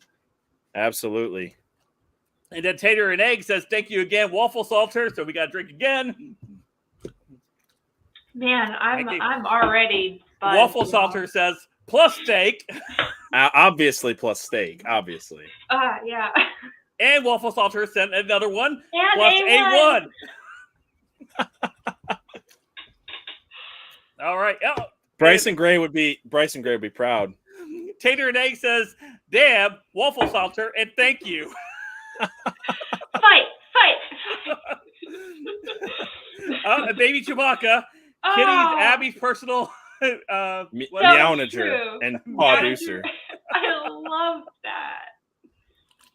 She's so sweet, Venus. We're gonna have to start featuring Bean as on our thumbnails. Really? Send me a picture of Bean, Abby, and I'll make Yeah. sure she finds a spot in the next week's Yeah, there are some There- memes that are out there circulating of being on bodybuilder bodies and stuff. There's There some we good go. Bean memes out There we go. Bean is getting featured next week. Last American Pubcast, our official fact checker is Bean the Cat. there. Everyone else, Tim Pool has his people that fact check. We have Bean the Cat. I mean, Well, Tim Pool's got his chicken show, so I think we need a cat show. Tater and Eggs, thank you so much. Love you and thank you, Baby Chewbacca. I have a good Bean story for the end of the stream. Remind me. We will. That's why you guys got to stick around, invite your friends for the end of the stream. So, did you find that story, Abby? I didn't. I'm unsure. I'm sorry. I want to see it. Yeah. Go ahead and talk about what you with this thing with Frank for a minute. I'll see if I can find it. All right. So, with the banking system, they continue to do this. The discussion highlights was changing the threat landscape and risk the integrity of our financial system, the informal nature of groups and their reliance on social media, and how they're receiving funding. This is some serious stuff. This is stuff that happened in Canada just last year that we saw take place. We're not far from with the regime working along with the IRS, working along with monitoring our financial transactions and things like that, where they are wanting to know how these, what they describe as domestic terrorists, is whatever. If you are a patriotic, loving American, you fall into that domestic terrorism charge now at this point, Abby. And Yes. Ocean Breeze Salty with the $10 says DiGiorno, waffles, eggs, tater, steak, cheese, and bacon. This Guys are sounds making so me hungry. good. I do have. I just want to point out one thing really quick. My dad had just fried up fresh caught salmon that we had caught this morning that I didn't catch because I didn't catch anything this morning. But I'm missing that right now while everybody else is eating. So you're just making me really hungry. Did you see the tweet by the former CIA director where he's agreeing that the worst extremism and violence in the world is the conservative movement? I did see that. Michael Hayden. I got that right here. I got that story. You want to pull it up? Insane. So I want to say something before you start that. I have actually read a lot of those articles about the FBI targeting at-home backyard chicken farms, and I can't find them now. So Google scrubbed that crap off the internet. And I'm not. I feel bad because I'm not making it up. I swear, and I will find it for next week if nothing else. But I can't find it right now. Yeah. So here it is. This is that story. Journalist says Trump supporters are. Did he just meow? Was that Bean? Yes. I think he called you out, PJ. I think he said that was fake news. That that was said. a meow for fake news. That was the fact check from Bean. That was Bean just fact checked PJ live on air, guys. I deserve that. A journalist said Trump supporters are the most dangerous animals I've ever covered. Unreal. Yeah. So here it is. Edward Luce says, I covered extremism and violent ideologies around the world over my career. Have never come across a political force more nihilistic, dangerous, contemptible than today's Republicans. Nothing close. So, And then General Michael Hayden, who was former CIA director, says, I agree, and I was the CIA director. So has this Michael Luce, he says he's covered things around the world. I don't know. Has he been to a place like maybe Iraq or Afghanistan, or seen people literally blowing themselves up, putting bombs on women and children and sending them, maybe he could go to Somalia or something like that. I don't know. It doesn't seem like his resume's got to be that strong to say, those soccer moms who went to a school board meeting and said, we don't want you to trans our kids. They're the most dangerous animals he's ever seen. Yet people who strap bombs to children in Somalia are, they're not so bad. They're just misunderstood. Well, they use that dehumanizing language so they can justify the atrocities they want to commit against us. Yeah. It really is. They're fighting the thought war, and then they'll use it to. I really do think the terrible physical things are coming for us. I mean, we're fighting all this on Twitter right now, and just kind of shocked at the things that they're saying about us. But at some point, that's going to cross over into physical practice. It has to.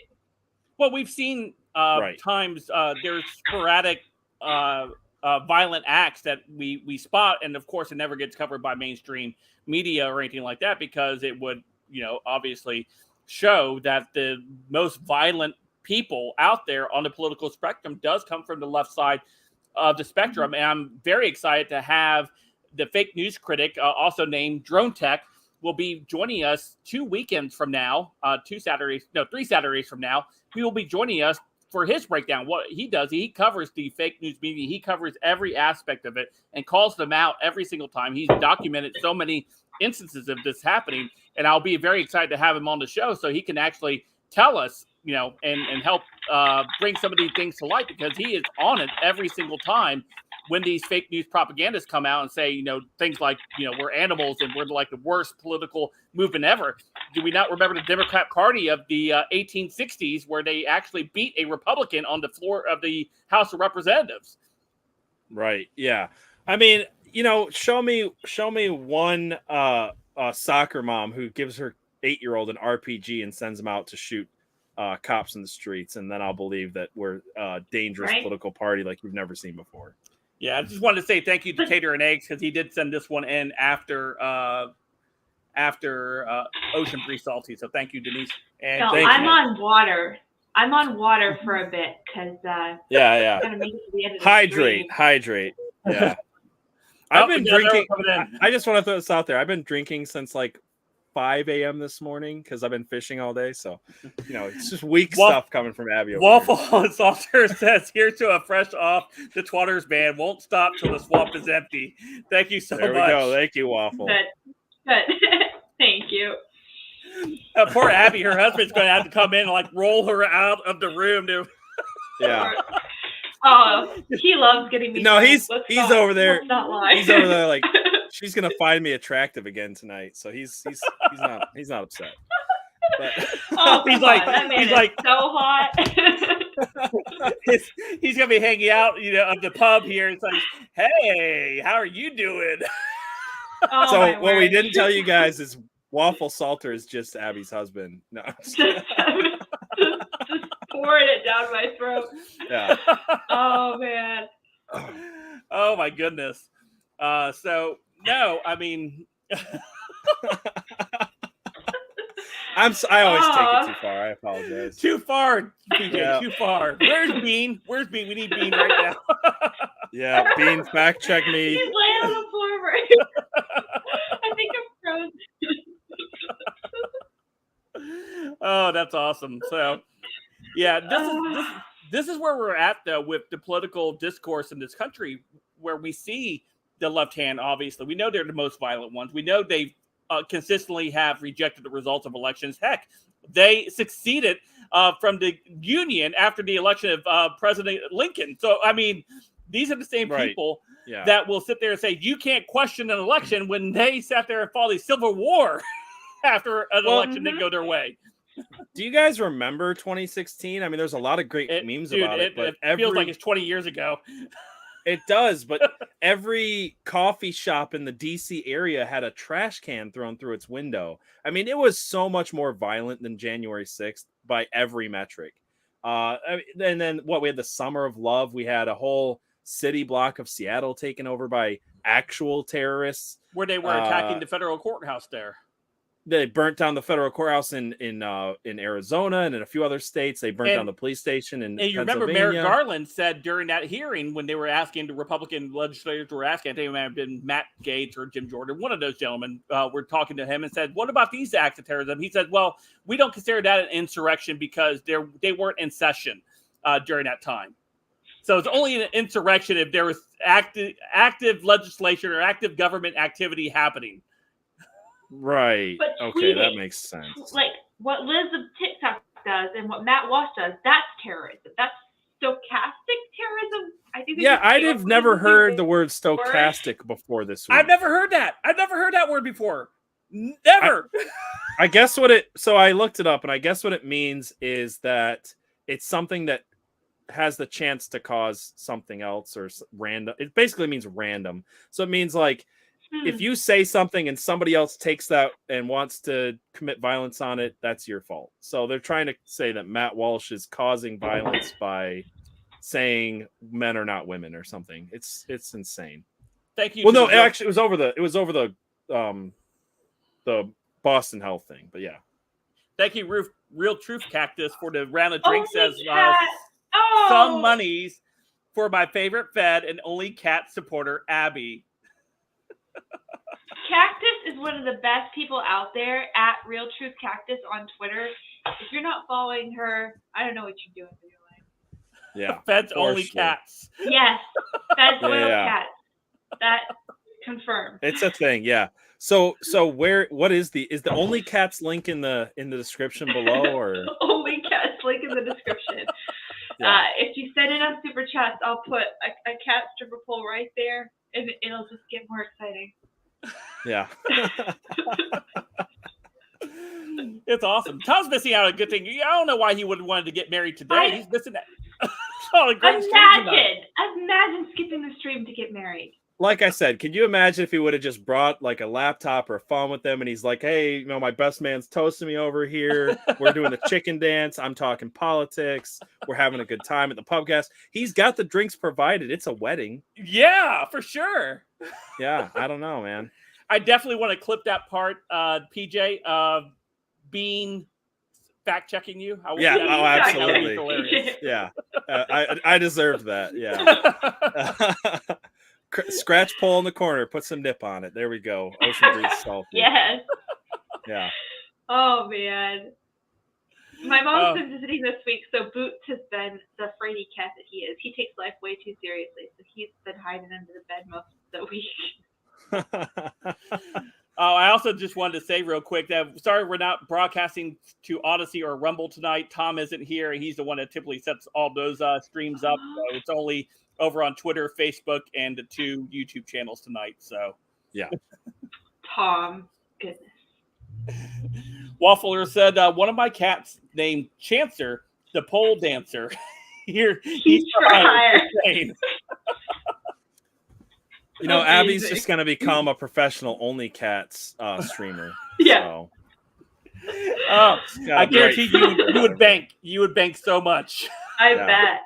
Yeah. People tuning in for the cats.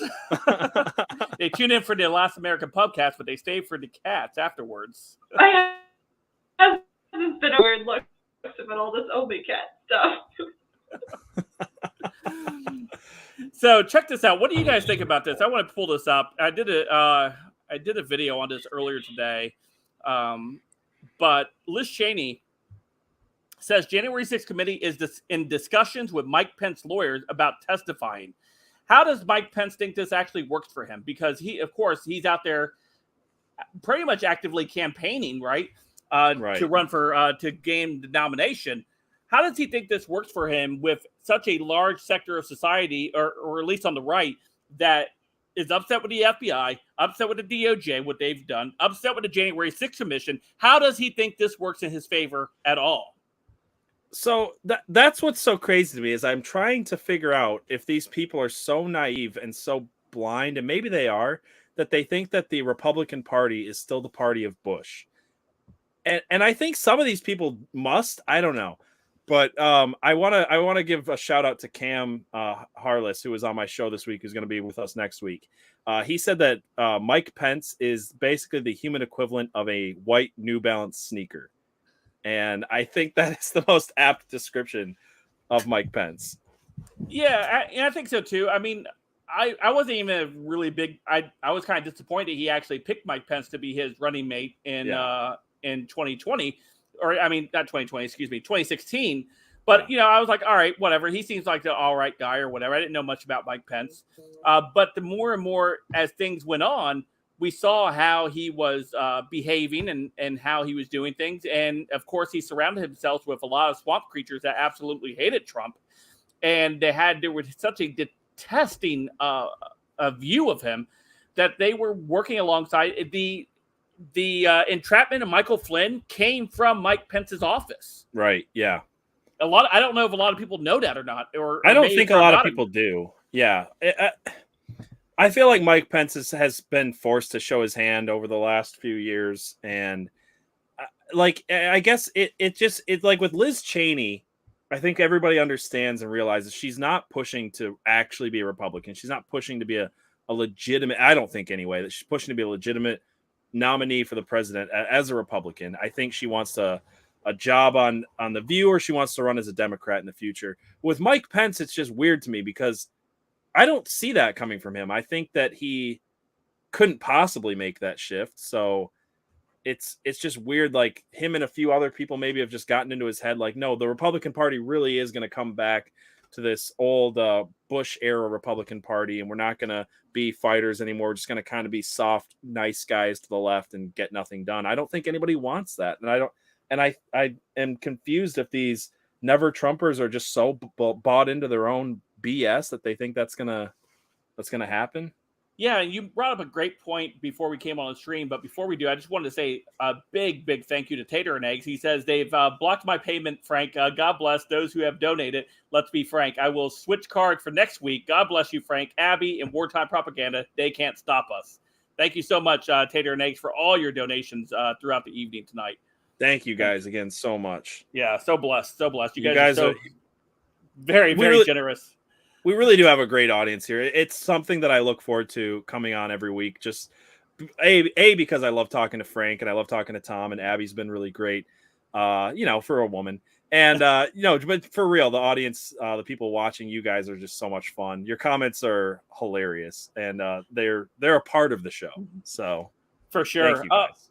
You brought up before the show we went on air, you talked about McConnell basically giving up the Senate already come this midterm election, talking about how these people that are America First candidates running for Senate can't win. Yeah, so I've seen McConnell say this, and I've seen a few articles come out mostly today and maybe yesterday where they're saying exactly that. They're like, well, look you didn't hire all these you didn't keep the rhinos in. And because you didn't keep the rhinos in at the primaries, there's not going to be any red wave come the fall. And he's kind of just giving up. I feel like it says one of two things. It either says that the rhino establishment is really disappointed with the way everybody's voting. Is definitely one of the things it says. But the other thing that's been worrying me is I feel like when you've got everybody still believing that Democrats are going to win in November, despite everything going on, which just seems to be really pushing into a red wave. You've got the 87,000 new IRS agents. You've got a terrible economy. The raid on Trump's house has really mobilized his base, mobilized all Republicans. So the fact that he's out there saying it I don't know. To me, it either says just that he's a rhino and wants to shame the Republican Party for being what it has become, which I think is a better Republican Party, or they really think that there's not going to be, there's going to be some funny, how do I word this? They're going to fortify really well this 2022. And this is something that I mentioned at the very beginning of tonight's stream. We talked a lot about Wyoming last week. We talked a lot about the election in Wyoming with the ousting of Liz Cheney, right? Her losing her primary. A whole lot of coverage was not watching Alaska, by the way. If you guys don't know, Alaska, over the course of the last year have really, really messed with their entire election system that they have going on over there. They've gone to mail-in voting. They've gone into automatically registering people onto the voter rolls, and they've gone to ranked choice voting as well. And this is all in an effort to continue to keep the rhinos in place where they won't have a legitimate challenge. And this is currently happening in Alaska. I've made, I think, 3 videos on this already talking about that. I'm hoping other people will start talking about it more too, because there's a lot of problems happening in Alaska, and Alaska could turn Democrat, I think, here in the next couple of years, the next couple of election cycles, because of these policies, these laws that they put in place now in Alaska. Yeah, and it's funny that you say that because nobody paid attention to Alaska this week. And I think it's funny, like, yeah, we all hate Liz Cheney, so we're going to, kind of gloat over the fact that she lost and point out, like, hey, these rhinos, these never Trumpers, these people like this, the Republican Party is rejecting them. So it is a big story. But you're right, it's overshadowed everything going on in Alaska. And I think that it's always hard to balance, what people talk about. And then on the other hand, I think that there's people in the mainstream media who want to actively censor these things, like not censor them as much as just point the spotlight over here. It's like, yeah, we won in Wyoming. That's cool. But like, there should be more said about Alaska. And I admittedly have not paid enough attention to it. Yeah, and I really didn't pay much attention until I saw that Sarah Palin was running for the open house seat right now. Yeah, she has moved on to the next round of voting, I suppose. That will be voted in November, and for the I think they only have one house seat there. So a House at Large seat or something like that they call it. Yeah. Seat at large. Anyway, she's advanced, but again, the whole ranked choice voting thing, I don't believe voters really understand what that means. And I don't know, correct me if I'm wrong, Tom. I know we don't have Bean here to help correct us right now. But what happens is in ranked choice voting, if you have, say, for example, 3 candidates, right? You have 3 candidates. Yep. So you have, we'll just say Liz Cheney. This is just hypothetical. So we have Liz Cheney, Sarah Palin, and Trump. Okay. And the voting goes in, and say for whatever reason, Sarah Palin loses, right? Well, when they go to vote, they vote the top one they want, yep. And then they vote who they may want, maybe their second choice. Yeah. And so they bubble in their second choice. Well, when the loser, say that third person that didn't get enough votes, whoever I said it was, loses, well, they'll look at their ballots and they'll see who the second choice was on that ballot and apply those votes to the candidate, the 2 remaining candidates. And so that way, those votes will go to that one person. It's a very, very dishonest system, if you ask me. Yeah, no, I agree with that. Hey, welcome back, Abby. Thank you. Thank you. Yeah, I got your text. It's funny because my computer crashed 5 minutes before it went live, and then your computer crashed. So we're just working through the technical difficulties. But at least we're not Tom and pretending that a wedding is so much more important. No, I agree. Right. So, by the way, to catch you up, Abby, we were talking about the ranked choice voting system in Alaska. Yeah. Okay. So are you familiar with ranked choice voting? I am, but not enough to have an opinion whether I think it's a good idea or not. Because I've heard some arguments that I just haven't made up my mind. So I've never really thought about it much because to me this is one of those forward party movements, and the forward party stands for nothing. And I've talked about how much I can't stand Andrew Yang before. So like instantly it makes me go, yeah, that sounds kind of wrong. But I mean, Frank has an opinion. He thinks it's I think it's anti-democratic. Yeah.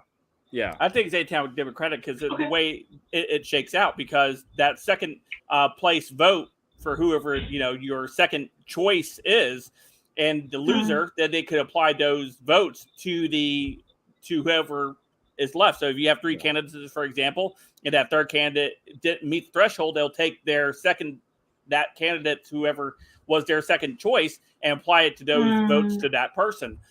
So maybe giving them an advantage, say, for example, they're like, I really like this third party person, but I kind of like, Lisa Murkowski as well. But that third party candidate loses. Well, all those votes that the second place votes will now go to Lisa Murkowski in that scenario, and it would. Right. To play devil's advocate, the one reason I think this could be a positive thing is because I feel like every year the Republican Party faces one. Yes, having stuck off to do shots.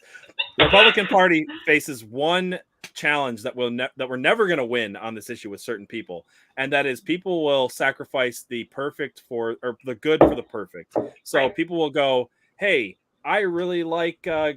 I really am a libertarian, so I'm going to vote for Gary Johnson, even though he stands for nothing and he's not libertarian in any way, and he hates guns and he really just wants to legalize weed. But I'm a libertarian, so I'm going to vote for the Libertarian Party. And they vote for Gary Johnson, but in every other way, they're like, yeah, but Trump would be so much better than Hillary. Like, I could see that being a possible, like a positive to it. But I get what you're saying, Frank. I just feel like every year the Republican Party specifically faces things like this. And in what was it, 1996? Was it? Or no, 1992. 1994. No, 1776. 1992. No, 1996. You're right, 1996. No, I was thinking of 1992. Ross Perot, right? Is that what you were talking about? When HW lost his second term is because wasn't that 92 when he lost to Ross Perot? I don't know. It doesn't matter. My point is No, maybe you're right. I think Ross Perot did run in 92 as well. It was 92 because HW lost. He was not a two-term president, and we got Bill Clinton because of that.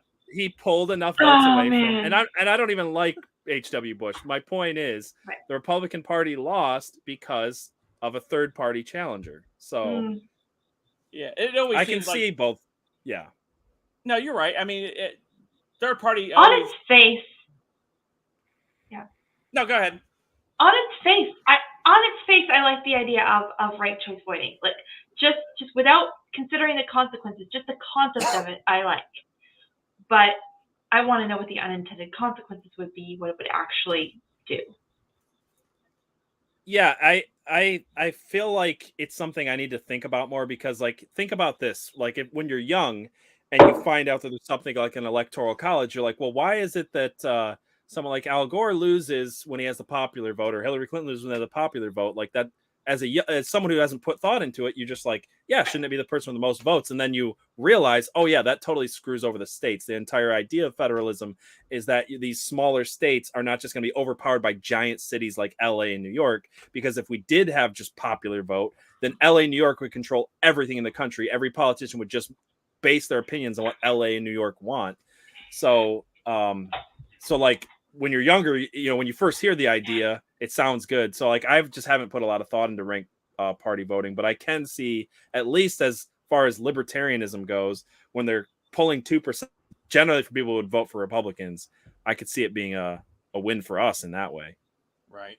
Well, we have about, 19 minutes left in the show, about 9 minutes before our last call. So let me grab this one story here because I find it very interesting. And let's see what you guys think about it.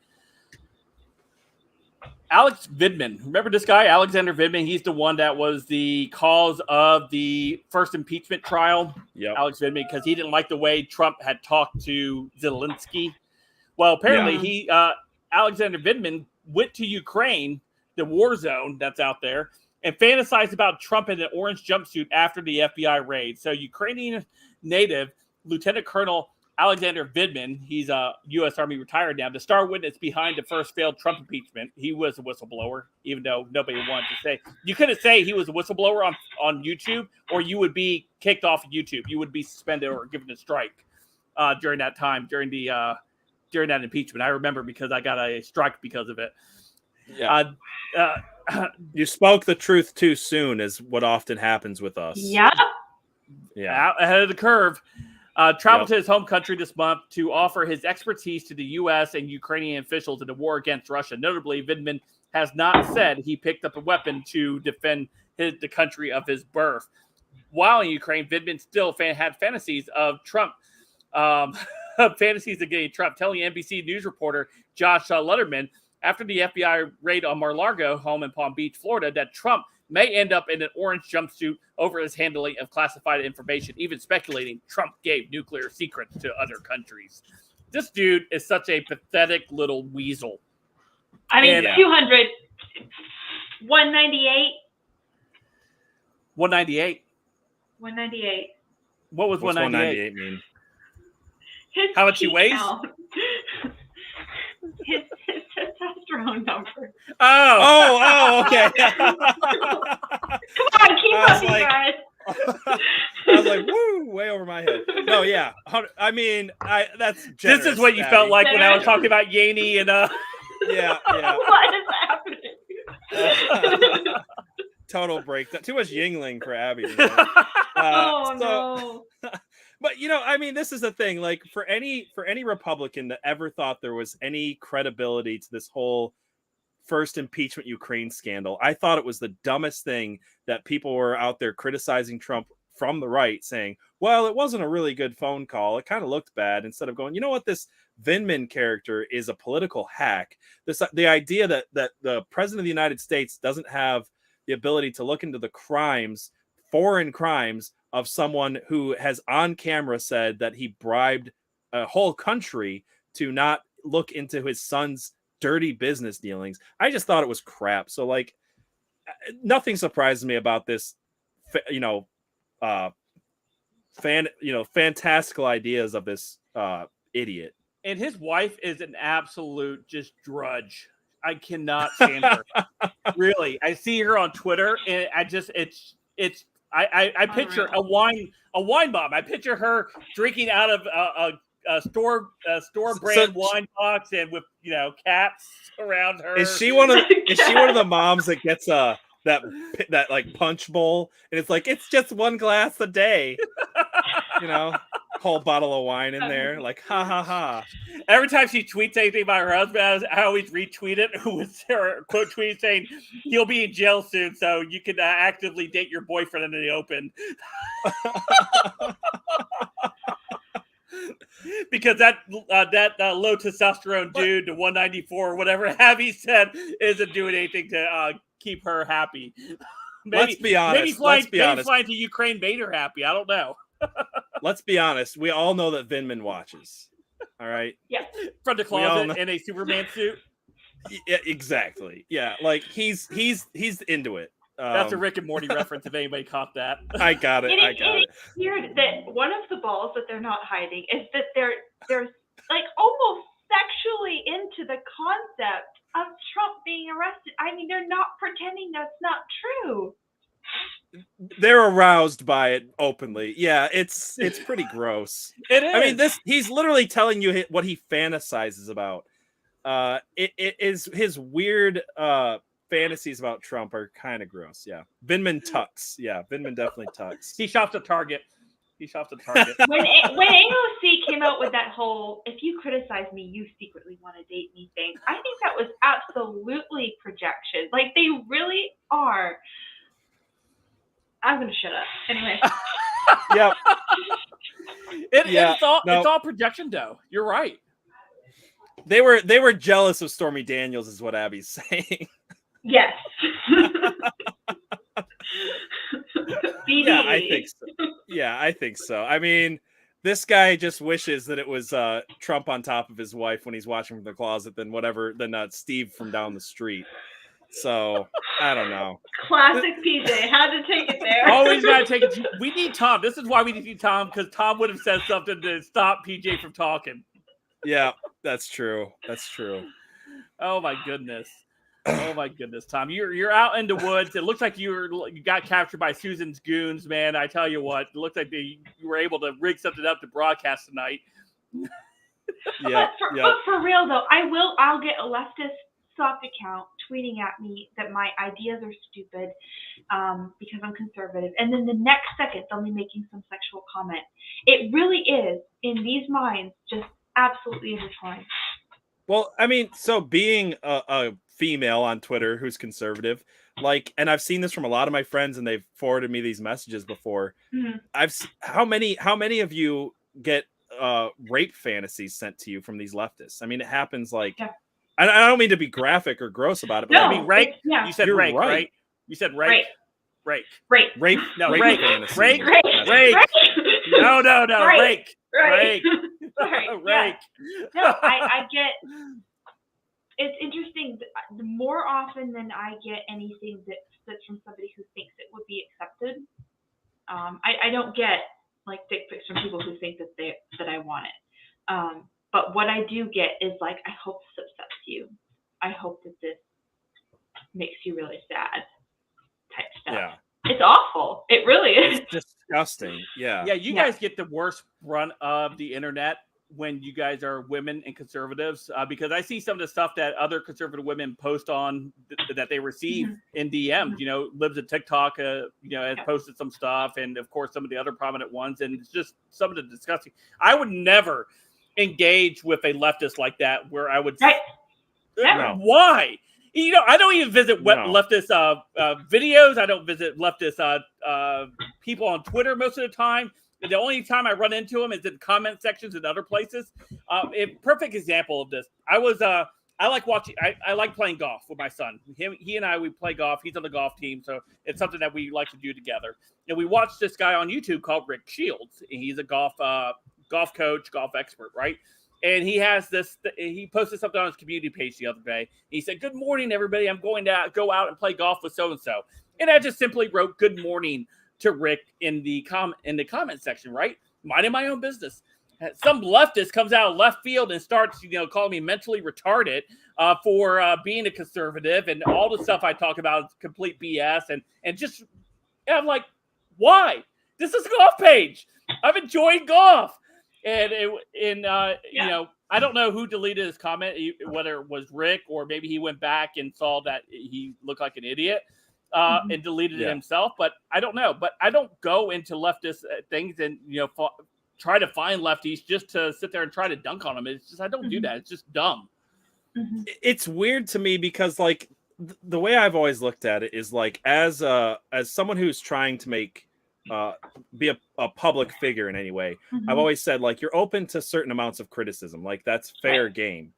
There's things that are absolutely not, and trying to find somebody through a hobby or an interest they have and then dunk on them and destroy their life and say awful things. It's like, okay, like it doesn't make any sense. So am I not allowed to like golf and go comment on golf pages because I'm a Trump supporter, I voted for Trump, and I talk about conservative things? I guess I'm not allotted that privilege of wanting to play golf. You're not allowed to have hobbies is what it is.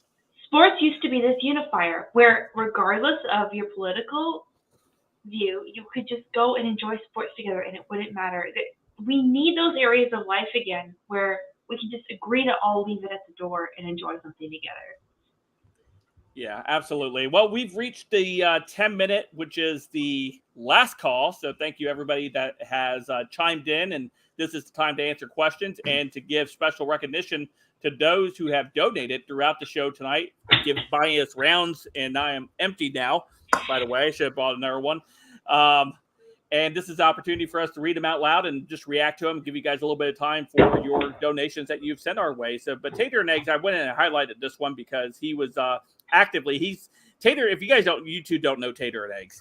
Tater and Eggs is an amazing individual that comes on my stream from time to time, and he matches other super chats in the stream. So if there is somebody in the stream that donates $10, he'll match it and donate $10. That's how he does. Or sometimes he'll start it. He's like, okay, guys, let's start with the donations. Let's show our love to this creator, Frank or whatever. And he'll send the first $20 out, and he'll say, I will match anybody up to like $500 in donations. Amazing. And that's what he does. He's amazing. Or she's amazing. I always forget if it's she or he. And anyway, Taters and Eggs is amazing, and they're amazing food. Anyway, so I wanted to highlight this comment here by them. And I'm using pronouns now. They have blocked my payment, Frank. God bless those who donated to Let's Be Frank. I will switch cards for next week. God bless you, Frank, Abby, and wartime propaganda. They can't stop us. Wow. So, you guys are the best. Seriously. Thank you, Taters and Eggs. Then we had this one from Real Truth Cactus, who said, some money's for my favorite Fed, only cat supporter, Abby. And who is Real Truth Cactus? Because you acted like you knew who this person was. Yeah. She does, yeah. Cactus is one of my very good friends. It's at Real Truth Cactus on Twitter. Her Twitter is like the Ted Cruz verdict. Ted Cruz has claimed her as the cactus. Oh, wow. Okay. In the corner. So that's her lore. But I met her a couple times in real life. She's amazing. That's really cool. Awesome. Yeah. Awesome. Well, thank you, Real Truth Cactus. We also had this one from Waffle Salter. Says, here's to a fresh off the Twatters band. Won't stop till the swamp is empty. Absolutely. Yeah. Keep on fighting out there in the virtual space, that we have that while we're able to still have it. Continue to share the ideas, continue to share, the things that are happening out there. Just stay safe, and of course, we're not the violent side. However, we're not the side that's also not going to just be pushed down all the time either. It's okay to stand up for yourself. Right. Tater and Eggs says thank you to Ocean Breeze Salty. He matched one of her donations earlier, so thank you, Tater and Eggs. And here's the one that they donated. Said DiGiorno, waffles, eggs, taters, steak, cheese, and bacon. And if you don't know the DiGiorno story, Abby, so hungry now. Yeah, DiGiorno is my favorite frozen food pizza. And so I've talked about it in numerous different streams over the course of the time here. And Denise, who is Ocean Breeze Salty, always ensures her or Baby Chewbacca will send a donation for DiGiorno pizza. So that's amazing. I love That's awesome. So thank you so much, Denise. And this one, Tater and Egg, said, Baby Chewbacca, love you and thank you. This is the response to this one here. Kitty is Abby's personal meowinger and producer. Baby Chewbacca is awesome. He is over on the left side of our country. He's over in California. He's a great follower on the channel, great supporter of the channel as well. So thank you so much, Baby Chewbacca. Amazing. Here's Tater and Eggins again. Says, damn Waffle Salter and thank you. And this was a response to this, plus the A1 sauce on the steak. And if that's reference, if you don't know that reference, Abby, we have Bryson Gray on, and we talked about how he likes his steak. He likes it well done. How do you like your steak, Abby? I tend toward medium well. I don't like it to be too pink, but it shouldn't be brown. Bryson likes shoe leather. And I think that's the conclusion that we came up to. You're on the edge of acceptable, Abby. I know. I'm working on. I am actively working to make my steak more red. There we go. You get red pilled on steak. That's what you need. I'm trying to be a better person. Yeah. This one again, Tater and Egg says thank you to Waffle Salters, and in response to this one, taters, waffles, and eggs. Absolutely. I am wanting breakfast. Maybe we'll make that for tomorrow morning before church. Make some waffles. Yum. And then Tater and Egg says, thank you to Baby Chewbacca for this one here. Kitty food for the whiskers, which was for so Bean. Sweet. Aw. And of course, gotta support our fact checker over there. That's it. It. Tater Waffles again. Thank you to Waffle Salter. He said, oil away on Bean. How do you oil your cat? Tater and Eggs, thank you, he said, and drink up Patriots, which was directed toward us. So that was his, I think that was his first one of the evening. Of course, Waffle Salter says, drink Patriots. Thank you so much. And then this one was pretend AOC served us friend. That's when we played out AOC serving us our drinks earlier. So thank you so much, Waffle Salter. And of course, I didn't tip AOC. She was terrible. Yeah. Even with her big booty, she was terrible. Yeah, I couldn't look at it too much. I have a wife. So. Alex Stein. Yeah. Oh man, that guy. Waffle Salter says America floats even with a new ball and chain. And thank you again for that. And of course, Tom being married tonight. And Elliot Testosterone started us off tonight with a $2 one. So thank you so much. Let me just double check and make sure I didn't miss any while I was reading those. I don't think I did. So let's grab any questions real quick. We got about 3 minutes left. Let's see if there's any questions in here. Did you guys see any that you saw that you wanted to answer? So somebody asked about a meme I posted earlier. It was just like, you guys see the She-Hulk stuff? Yes, I did. It was basically just a female Hulk Hogan saying, and I said, this would have been better than what we got. So we didn't get time to cover it tonight, but man, that She-Hulk stuff, I don't know. Maybe we can make time for next stream. Yeah. Yeah. I need to watch it. I need to watch it so I can can really critique it. Tell you what, I will That's homework. actually watch She-Hulk before next stream. I will put myself through. Okay. Last week, I watched the movie They/Them just to review it on my podcast. PJ, I don't know about you anymore, PJ. I think know, you might need an interjection of testosterone, my friend. He's not the hero we deserve. He's the hero we need right now. I've never regretted watching a movie more in my life, and I did it for you guys. If I could just ask a quick favor, and I never like doing this, but I would like to ask you guys, because you guys are awesome with your support. I made a goal myself this week to hit 200 subscribers on YouTube, and I think I'm like 10 short right now. So if you guys want to see me put myself through torture and review movies like They/Them, which is not the only thing I do, but I did that for you guys. Let me grab your channel real quick. Yeah, take a second and give me a subscribe to PJ. PJ deserves so much more than he has right now. Legitimately. You guys are awesome. I really hate promoting myself, but I would appreciate it a ton if you guys gave me a follow. Yeah.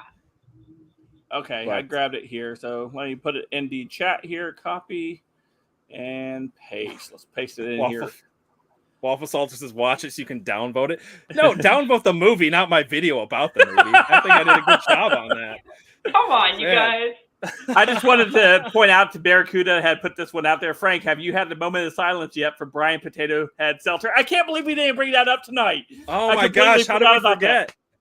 Did you see the Babylon Bee article that he got ousted for sexually harassing Mrs. Potato Head? Yes, I love the Babylon Bee. They're amazing. So funny. Yeah, I had a whole show dedicated to Brian Stelter this week because chief propagandist and 50 years older looking, definitely not gay CNN anchor deserves that. Let's see here. I'm just double check. I'm just going through the chat here real quick to make sure we didn't miss anything. Yeah, there's PJ's channel. Go. We need 10 more subscribers, he said. Yeah, thank you guys so Cheryl much. Hype says she just subscribed. Awesome. So awesome. Thank you, Cheryl Hype. Oh, thank you, Cheryl. Thank you, guys. And Cheryl Marshall has just up to your channel as well.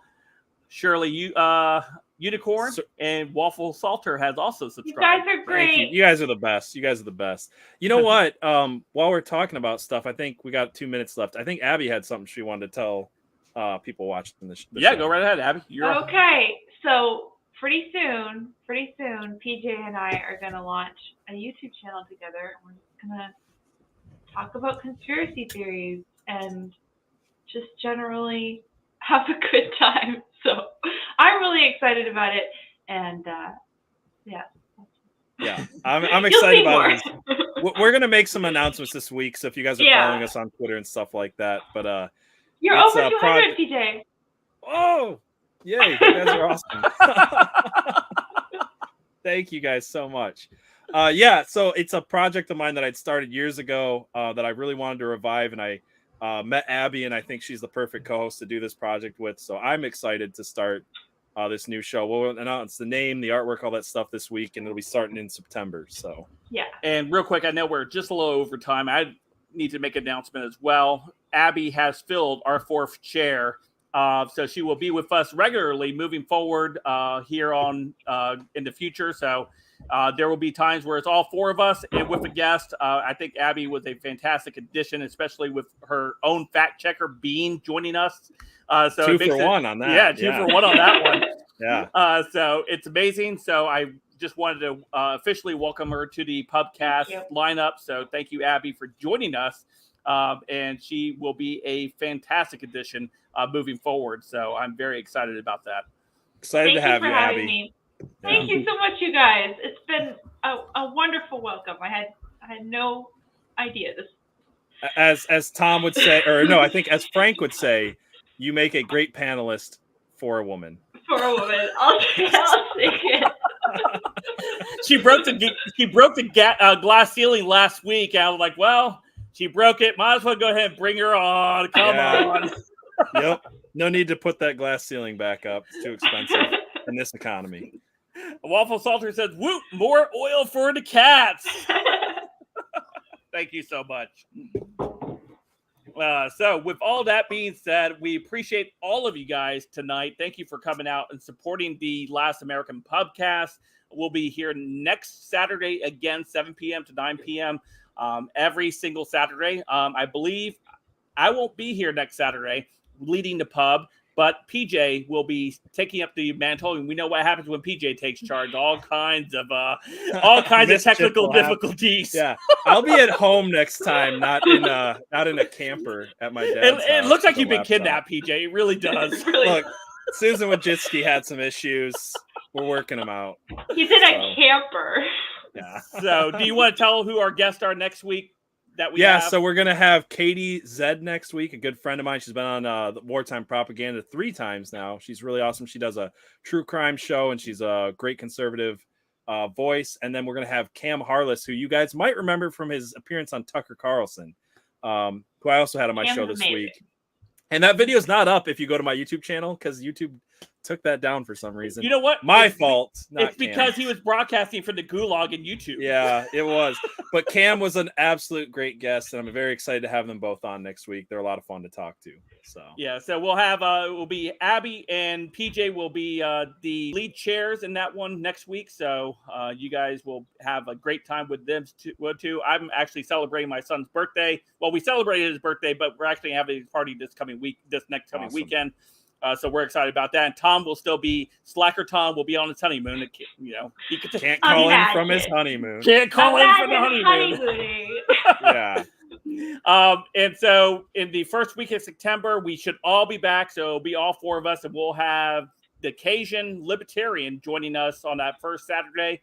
And then the second Saturday, we will also have the fake news critic, which many of you guys might know on here as Drone Tech.